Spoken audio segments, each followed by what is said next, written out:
Hi hello family, ಎಲ್ಲರಿಗೂ ಅಮ್ಮಾಸ್ ಕೈರುಚಿ ಚಾನಲ್ಗೆ ಸ್ವಾಗತ.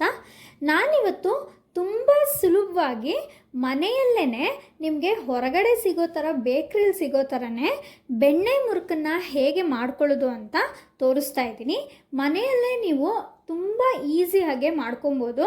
ತುಂಬ ಸುಲಭ ಇದನ್ನು ಮಾಡ್ಕೊಳ್ಳೋದು. ತುಂಬ ಕಡಿಮೆ ಪದಾರ್ಥಗಳನ್ನ ಬಳಸಿ ನೀವು ಮಾಡ್ಕೊಬೋದು. ಏನೊಂದು 10-15 ನಿಮಿಷದೊಳಗಡೆ ಎಲ್ಲ ಇಂಗ್ರೀಡಿಯೆಂಟ್ಸು ರೆಡಿ ಇದ್ದರೆ ಬೆಣ್ಣೆ ಮುರುಕನ್ನ ನಾವು ತುಂಬ ರುಚಿಯಾಗಿ ಮನೆಯಲ್ಲೇ ಮಾಡ್ಕೊಂಬಿಡ್ಬೋದು. ತಿನ್ನೋದಕ್ಕೂ ತುಂಬ ಕ್ರಿಸ್ಪಿಯಾಗಿರುತ್ತೆ, ತುಂಬ ಟೇಸ್ಟಿಯಾಗಿರುತ್ತೆ. ಯಾರಿಗೆಲ್ಲ ಕುರುಕಲು ತಿಂಡಿ ಅಂದರೆ ಇಷ್ಟ ಇರುತ್ತೋ ಅಂಥವರು ಖಂಡಿತವಾಗ್ಲೂ ಈ ರೆಸಿಪಿನ ಟ್ರೈ ಮಾಡಿ ನೋಡಿ.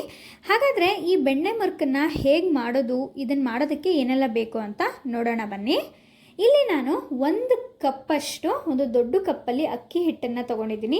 1 ಕಪ್ಪು ಅಲ್ಲಿ ಅರ್ಧ ಕಪ್ಪಷ್ಟು ನಾವಿಲ್ಲಿ ಕಡಲೆ ಹಿಟ್ಟನ್ನು ತೊಗೊಂಡಿದ್ದೀವಿ.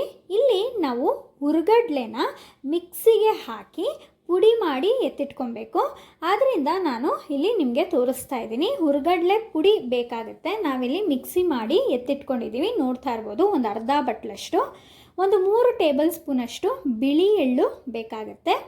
ಹಾಗೆ 1 ಟೇಬಲ್ ಸ್ಪೂನಷ್ಟು ಜೀರಿಗೆ, ಮತ್ತು ಇಲ್ಲಿ ನಾವು ಬೆಣ್ಣೆನ ತೊಗೊಂಡಿದ್ದೀವಿ. ಬೆಣ್ಣೆ ಏನು ಒಂದು ಸುಮಾರು 4 ಟೇಬಲ್ ಸ್ಪೂನಷ್ಟು ಬೇಕಾಗುತ್ತೆ. ಸ್ವಲ್ಪ ಇಂಗನ್ನು ನಾವಿಲ್ಲಿ ಬಳಸಿದ್ದೀವಿ. ಹಾಗೆ ರುಚಿಗೆ ತಕ್ಕಷ್ಟು ಉಪ್ಪು, ಮತ್ತು ಮಾಡೋದಕ್ಕೆ ಸ್ವಲ್ಪ ಎಣ್ಣೆ ಬೇಕಾಗುತ್ತೆ. ಈಗ ಹೇಗೆ ಮಾಡೋದು ಅಂತ ನೋಡೋಣ. ಒಂದು ದೊಡ್ಡ ಬೌಲ್ಗೆ 1 ಬೌಲಷ್ಟು ಅಕ್ಕಿ ಹಿಟ್ಟು, ಅರ್ಧ ಬೌಲಷ್ಟು ಕಡಲೆ ಹಿಟ್ಟು, ಒಂದು 3-4 ಟೇಬಲ್ ಸ್ಪೂನಷ್ಟು ಕಡಲೆ ಹಿಟ್ಟಾದರೆ ಆಗುತ್ತೆ. ಹಾಗೆ ಹುರ್ಗಡ್ಲೆ ಪುಡಿ, ಒಂದು ಅರ್ಧ ಬೌಲಷ್ಟು ಹುರ್ಗಡ್ಲೆ ಪುಡಿ ತೊಗೊಂಡಿದ್ದೀವಿ. ಹಾಗೆ 3 ಟೇಬಲ್ ಸ್ಪೂನಷ್ಟು ಬಿಳಿ ಎಳ್ಳು, 1 ಟೇಬಲ್ ಸ್ಪೂನಷ್ಟು ಜೀರಿಗೆ, ಮತ್ತು ಇಲ್ಲಿ ನಾವೊಂದು 1/4 ಟೇಬಲ್ ಸ್ಪೂನಷ್ಟು ಇಂಗನ್ನು ಬಳಸಿದ್ದೀವಿ. ಇಂಗು ಬಂದು ಆಪ್ಷನಲ್, ನಿಮ್ಮ ಹತ್ರ ಇದ್ದರೆ ಹಾಕ್ಕೊಳ್ಳಿ. ಹಾಗೆ ರುಚಿಗೆ ತಕ್ಕಷ್ಟು ಉಪ್ಪು, ಮತ್ತು ನಾವಿಲ್ಲಿ ಬೆಣ್ಣೆನ ಹಾಕೋತಾ ಇದ್ದೀವಿ. ಈ ಎಲ್ಲನೂ ಪದಾರ್ಥಗಳನ್ನ ಹಾಕ್ಕೊಂಡು ನಾವು ಕೈಯಲ್ಲೇ ಕ್ಲೀನಾಗೆ ಕಲಿಸ್ಕೊಬೇಕು. ಇದನ್ನು ಕ್ಲೀನಾಗೆ ಮೊದಲು ಕೈಯಲ್ಲಿ ಕಲಿಸ್ಕೊಬೇಕು.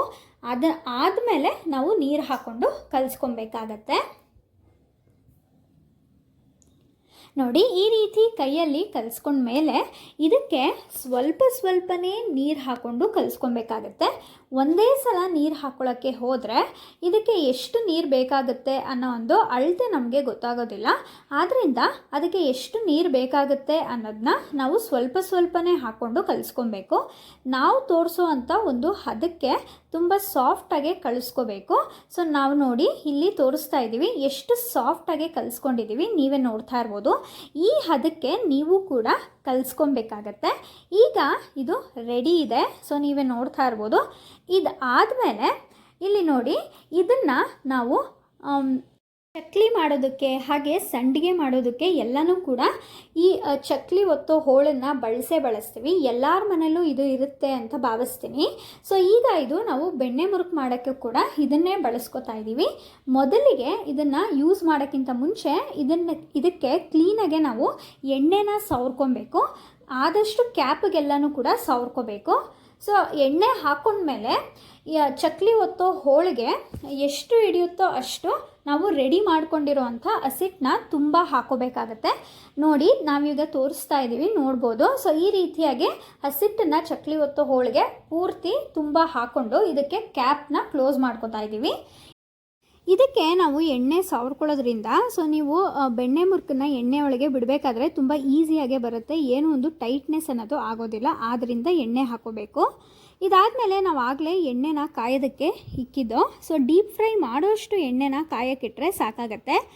ಈಗ ನೋಡಿ, ನಾವು ಚಕ್ಲಿ ಹೋಳಿಗೆ ಏನು ಹಸಿಟ್ಟನ್ನ ತುಂಬಿಟ್ಟಿದ್ವಲ್ಲ, ಸೊ ಅದನ್ನು ಎಣ್ಣೆಗೆ ಈ ರೀತಿಯಾಗಿ ಒಂದು ಬೆಣ್ಣೆ ಮುರುಕು ಆಕಾರದಲ್ಲಿ, ಸೊ ಚಕ್ಲಿ ಒತ್ತೋ ಹೋಳಲ್ಲಿರುವಂಥ ಹಸಿಟ್ಟನ್ನೆಲ್ಲ ಈ ರೀತಿಯಾಗಿ ಬಿಡ್ತಾ ಹೋದರೆ ಆಯಿತು. ಇದು ಸ್ವಲ್ಪ ಕಟ್ಟಾಗೆ ಬರುತ್ತೆ, ಯಾಕಂದರೆ ಬೆಣ್ಣೆ ಮುರುಕು ಕಟ್ಟಾಗಿರುತ್ತಲ್ಲ. ಸೊ ನಾವು ಚಕ್ಲಿ ಮಾಡಬೇಕಾದ್ರೆ ಕಟ್ಟಾಗ್ದಂಗೆ ಒಂದು ಶೇಪ್ಗೆ ಬಿಡ್ತೀವಿ.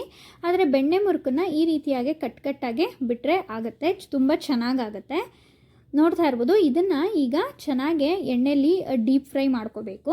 ನಿಮಗೆ ಚಕ್ಲಿ ಒತ್ತೋ ಹೋಳು ಬಂದು 2 ರೀತಿಯಾಗೆ ಬರುತ್ತೆ. ಒಂದು ಮೇಲ್ಗಡೆ ಈ ರೀತಿ ತಿರುಗಿಸೋದು ಬರುತ್ತೆ, ನಾವು ಬಳಸಿರೋ ಥರ. ಇನ್ನೊಂದು ಬಂದು ಮೇಲ್ಗಡೆ ಪ್ರೆಸ್ ಮಾಡೋ ಅಂಥದ್ದು ಬರುತ್ತೆ. ನಿಮ್ಮ ಹತ್ರ ಯಾವುದಿದ್ರೂ ಕೂಡ ಮಾಡ್ಕೋಬೋದು. ನೋಡಿ, ಇದು ಈಗ ಚೆನ್ನಾಗೆ ಡೀಪ್ ಫ್ರೈ ಆಗಬೇಕು. ಸೊ ಆದ್ದರಿಂದ ಒಂದು ಸೌಟನ್ನು ಬಳಸ್ಕೊಂಡು ಆದಷ್ಟು ಎರಡೂ ಕಡೆನೂ ಕೂಡ ಚೆನ್ನಾಗೆ ತಿರುಗಿಸ್ಕೊಂಡು ಎರಡೂ ಕೂಡ ಚೆನ್ನಾಗೆ ಡೀಪ್ ಫ್ರೈ ಮಾಡ್ಕೊಳ್ಳಿ. ಜಾಸ್ತಿ ಸೀದಿಸೋ ಥರ ಡೀಪ್ ಫ್ರೈ ಮಾಡ್ಕೊಳ್ಳೋಕೆ ಹೋಗ್ಬೇಡಿ, ಯಾಕಂದರೆ ತುಂಬ ಕಪ್ಪಗಾಗೋದ್ರೆ ಟೇಸ್ಟು ಕೂಡ ಚೆನ್ನಾಗಿರಲ್ಲ. ಸೊ ಮೀಡಿಯಮ್ ಆಗಿ ಒಂದು ಕಂದು ಬಣ್ಣ ಬರೋವರೆಗೂ ಸ್ವಲ್ಪ ಚೆನ್ನಾಗೆ ಡೀಪ್ ಫ್ರೈ ಆದರೆ ಸಾಕು.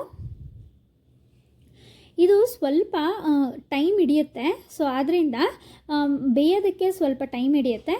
ಆದ್ದರಿಂದ ಆದಷ್ಟು ಒಂದು ಸ್ಟವ್ನ ಹೈ ಫ್ಲೇಮ್ನಲ್ಲೇ ಇಟ್ಕೊಂಡು ಮಾಡ್ಕೊಳ್ಳಿ. ಸೊ ತುಂಬ ಚೆನ್ನಾಗಿ ಬರುತ್ತೆ, ತುಂಬ ಕ್ರಿಸ್ಪಿಯಾಗೆ ಬರುತ್ತೆ. ಟೇಸ್ಟು ಕೂಡ ಅಷ್ಟೇ ಚೆನ್ನಾಗಿರುತ್ತೆ. ನೀವು ಒಂದು ಸಲ ಟ್ರೈ ಮಾಡಿ ನೋಡಿದ್ರೆ ನಿಮಗೆ ಆ ರುಚಿ ಗೊತ್ತಾಗುತ್ತೆ. ಸೊ ನೋಡ್ತಾ ಇರ್ಬೋದು, ಈಗ ಚೆನ್ನಾಗೆ ಡೀಪ್ ಫ್ರೈ ಆಗಿದೆ. ಇಷ್ಟು ನಿಮಗೆ ಡೀಪ್ ಫ್ರೈ ಆದರೆ ಸಾಕು. ನೋಡಿ, ಒಂದು ಸ್ವಲ್ಪ ಕಂದು ಬಣ್ಣ ಆಗೋ ತನಕ ನಾವು ಚೆನ್ನಾಗೆ ಡೀಪ್ ಫ್ರೈ ಮಾಡಿದ್ದೀವಿ.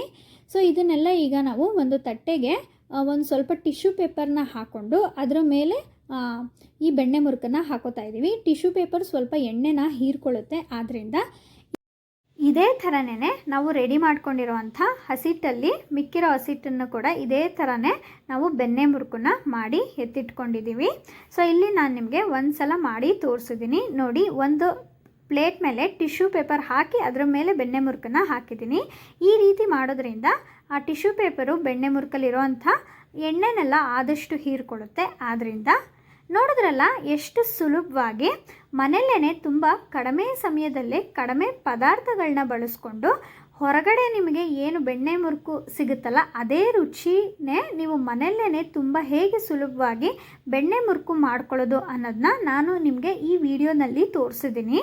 ರುಚಿ ಅಂತೂ ತುಂಬ ಚೆನ್ನಾಗಿರುತ್ತೆ. ನೀವು ಒಂದು ಸಲ ಟ್ರೈ ಮಾಡಿ ನೋಡಿದ್ರೆ ನೀವೇ ಹೇಳ್ತೀರಾ, ನೀವೇ ಎಲ್ಲರೂ ತುಂಬ ಇಷ್ಟಪಡ್ತೀರಾ. ಅಷ್ಟು ಚೆನ್ನಾಗಿರುತ್ತೆ, ಅಷ್ಟು ಕ್ರಿಸ್ಪಿಯಾಗಿ ಬರುತ್ತೆ.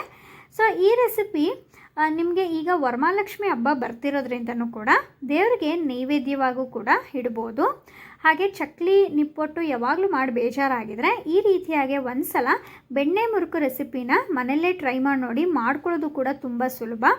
ಸೊ ಇದನ್ನು ನೀವು ಒಂದು ಸಲ ಮಾಡಿಟ್ಕೊಂಡ್ಬಿಟ್ರೆ ಆಯಿತು. ತುಂಬ ದಿನದ ತಕ್ಕನೂ ಕೂಡ ನೀವು ಸ್ಟೋರ್ ಮಾಡಿ ಇಟ್ಕೊಬೋದು. ನಿಮಗೆ ಯಾವಾಗಾದರೂ ಸ್ನ್ಯಾಕ್ಸ್ ತಿನ್ನಬೇಕು ಅನ್ನಿಸ್ದಾಗ ನೀವು ಒಂದು ಸಲ ಮಾಡಿಟ್ಕೊಂಡ್ರೆ ಆವಾಗೆಲ್ಲ ತಿನ್ಬೋದು. ಮಕ್ಕಳಿಗೂ ಕೂಡ ತುಂಬ ಇಷ್ಟ ಆಗುತ್ತೆ. ಈ ರೀತಿ ಹೆಲ್ದಿ ರೆಸಿಪೀಸ್ನ ನೀವು ಮನೆಯಲ್ಲೇ ಮಾಡಿ ಮಕ್ಕಳಿಗೆ ಕೊಡೋಕ್ಕೆ ಆದಷ್ಟು ಟ್ರೈ ಮಾಡಿ ಅಂತ ಹೇಳ್ತೀನಿ. ಈ ರೆಸಿಪಿ ನಿಮಗೆಲ್ಲ ಇಷ್ಟ ಆಗಿದೆ ಅಂತ ಭಾವಿಸ್ತೀನಿ. ಇಷ್ಟ ಆಗಿದರೆ ಅಮ್ಮಾಸ್ ಕೈ ರುಚಿ ಚಾನಲ್ನ ಸಬ್ಸ್ಕ್ರೈಬ್ ಮಾಡ್ಕೊಳ್ಳಿ. ಹಾಗೆ ಲೈಕ್, ಶೇರ್, ಕಮೆಂಟ್ ಮಾಡಿ ನಿಮ್ಮ ಫ್ಯಾಮಿಲಿ ಆ್ಯಂಡ್ ಫ್ರೆಂಡ್ಸ್ಗೂ ಈ ವಿಡಿಯೋನ ಶೇರ್ ಮಾಡಿ. ನೀವು ಕೂಡ ಈ ರೆಸಿಪಿನ ಟ್ರೈ ಮಾಡಿ ರೆಸಿಪಿ ಹೇಗೆ ಬಂತು ಅಂತ ನಮಗೆ ಕಮೆಂಟ್ ಮೂಲಕ ತಿಳಿಸೋದನ್ನ ಮರಿಬೇಡಿ. ಈ ರೆಸಿಪಿ ನೋಡಿದ್ದಕ್ಕಾಗಿ, ಈ ವಿಡಿಯೋ ನೋಡಿದ್ದಕ್ಕಾಗಿ ಎಲ್ಲರಿಗೂ ಧನ್ಯವಾದಗಳು.